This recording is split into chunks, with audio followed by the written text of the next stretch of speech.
మీరు నమ్మరు కానీ మల్లికార్జున స్వామి వెలిసిన శ్రీశైలం ఎన్ని యుగాల నుంచి అక్కడే ఉందో తెలుసా? అసలు మల్లికార్జున స్వామి అక్కడికి ఎందుకు వెళ్ళారు? దీనికి ఒక చిన్న స్టోరీ ఉంది.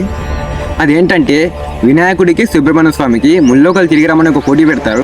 సుబ్రహ్మణ్య స్వామి ముల్లోకలు తిరుగుతూ ఉంటే వినాయకుడు మాత్రం శివపార్వతుల చుట్టూ తిరిగి విజయం సాధిస్తాడు. దీంతో సుబ్రహ్మణ్య స్వామి తనకు అన్యాయం జరిగిందని కైలాసం నుండి వెళ్ళిపోయి ఒక కొండ మీద ఉంటాడు. పార్వతీదేవి కొడుకుని చూడాలని శివుని అడుగుతుంది. ఇద్దరు కలిసి ఆ కొండపైకి వెళ్తారు. అమ్మా నాన్న వస్తున్నారని సుబ్రహ్మణ్య స్వామికి తెలిసి అక్కడి నుంచి వేరే చోటుకి వెళ్ళిపోతాడు. కొడుకు కోసం చూస్తూ శివపార్వతులు అక్కడే ఉండిపోతారు. అలా శివపార్వతులు ఇద్దరు ఎదురు చూస్తూ ఉండిపోయిన ప్లేసే శ్రీశైలం. 12 జ్యోతిర్లింగాల్లో శ్రీశైలం కూడా ఒకటి. జ్యోతిర్లింగం చాలా ప్రత్యేకమైనది, ఎందుకంటే ఇక్కడ శివుడు పార్వతి ఇద్దరు ఉంటారు. ఇది జ్యోతిర్లింగంతో పాటు శక్తిపీఠం కూడా.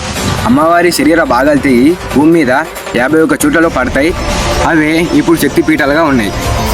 మల్లికార్జున స్వామి అంటే మల్లిక అంటే పార్వతి, అర్జున అంటే శివుడు. శ్రీశైలం ఇంత పురాతనమైందంటే ఇక్కడికి త్రేతాయుగంలో రాముడు వచ్చాడు, ద్వాపర యుగంలో పాండవులు కూడా వచ్చారు. అసలు ఆ శివలింగం అక్కడ ఎప్పటి నుంచి ఉందో ఎవరికి తెలియదు.